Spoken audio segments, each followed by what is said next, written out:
हम इस वीडियो में कंप्यूटर मेमोरी को एक सिंपल किचन एग्जांपल से समझेंगे, लेकिन उससे पहले बेसिक तुम्हें थोड़ा-सा कॉन्टेक्स्ट पता होना चाहिए कि सभी तरह के कंप्यूटर मेमोरीज़ काम कैसे करते हैं। लास्ट में हम उस एग्जांपल को समझेंगे, तो इसीलिए लास्ट तक इस वीडियो के साथ बने रहो ताकि तुम उस एग्जांपल के साथ इस पूरे कॉन्सेप्ट को अच्छे से समझ पाओ।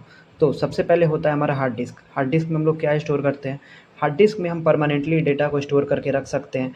अगर पावर ऑफ भी हो जाए तब भी हार्ड डिस्क में जो डेटा है वो मेंटेन रहता है। हार्ड डिस्क आता है हमारे सेकेंडरी स्टोरेज के अंदर। तो हार्ड डिस्क और एसएसडी हम दोनों का यूज़ कर सकते हैं। हार्ड डिस्क एसएसडी में डिफरेंस क्या होगा? हार्ड डिस्क थोड़ा सा स्लो होता है और एसएसडी थोड़ा सा फास्ट होता है। उसके बाद आता है हमारा रैम। अच्छा, ये जो एरोज़ है ये बाई डायरेक्शनल एरोज़ है। रैम कुछ राइट भी कर सकता है और रीड भी कर सकता है हार्ड डिस्क से। वैसे ही कैश है और सीपीयू है, ये जितने भी एरोज़ है ये बाई डायरेक्शनल डेटा फ्लो को रिप्रेजेंट कर रहे हैं। ओके, सो रैम किस लिए यूज़ होगा? रैम हमारा एक प्राइमरी फॉर्म ऑफ मेमोरी है। जब भी कोई एप्लीकेशन हम लोग करेंटली रनिंग कर रहे होते हैं तो जो प्रोग्राम है वो हमारे हार्ड डिस्क में स्टोर होगा। जैसे ही हम इंस्ट्रक्शन देंगे कि इस प्रोग्राम को ओपन करना है तो वो प्रोग्राम हार्ड डिस्क से उठ के रैम में चला आएगा और फिर सीपीयू को जो भी उस पर प्रोसेसिंग करने की ज़रूरत होगी तो रैम से उठकर वो सीपीयू में आएगा। अब हमारा बीच में आ जाता है कैश मेमोरी। तो कैश मेमोरी हमारा सेकेंडरी या फिर प्राइमरी नहीं है, वो हमारा इंटरमीडिएट मेमोरी है। इंटरमीडिएट क्यों? क्योंकि वो सीपीयू और रैम के बीच में है। अब कैश मेमोरी का फंक्शन क्या होता है? कैश मेमोरी हमारा फ्रीक्वेंटली जो यूज़ हो रहा है डेटा उसको स्टोर करने का काम करता है। जैसे अब कोई एक इमेज है जो मुझे बार-बार चाहिए, तो बार-बार रैम से वो मैं मँगा रहा हूँ अपने सीपीयू के पास, उस पे मुझे प्रोसेसिंग करना है, तो बार-बार ये ओवरलोड बढ़ जाता है। ये बेसिकली एक ओवरहेड है। तो इसी ओवरहेड को कम करने के लिए हम बीच में कैश मेमोरी लगा देते हैं। तो जो भी डेटा फ्रीक्वेंटली यूज़ हो रहा है वो पहले कैश में जाके स्टोर हो जाएगा और कैश मेमोरी का जो स्पीड है वो बेसिकली रैम से फास्टर होता है। तो कैश मेमोरी से डेटा सीपीयू तुरंत उठा लेगा और उस पे प्रोसेसिंग तुरंत कर सकते हैं।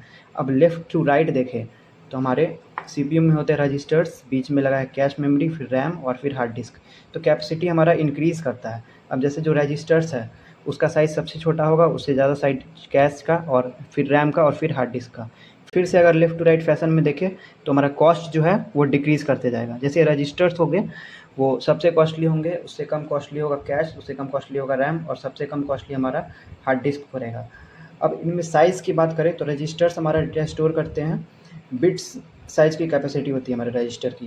कैश हमारा एमबी में होता है, रैम जीबी मिल जाएगा, 2 जीबी 4 जीबी हो सकता है। हार्ड डिस्क हमारा 500 जीबी या फिर 1 टीबी 2 टीबी का हो सकता है। अब टाइप्स में बात करें तो रजिस्टर किस टाइप का मेमोरी है? रजिस्टर एक सीपीयू में इंटीग्रेटेड मेमोरी है। कैश किस टाइप का मेमोरी है? ये इंटरमीडिएट है। इंटरमीडिएट क्यों? क्योंकि ये रैम और सीपीयू के बीच में है। बीच का ये मेमोरी, इसलिए इसको इंटरमीडिएट बोला जाता है। दोनों के बीच में इंटरमीडिएशन का काम करता है।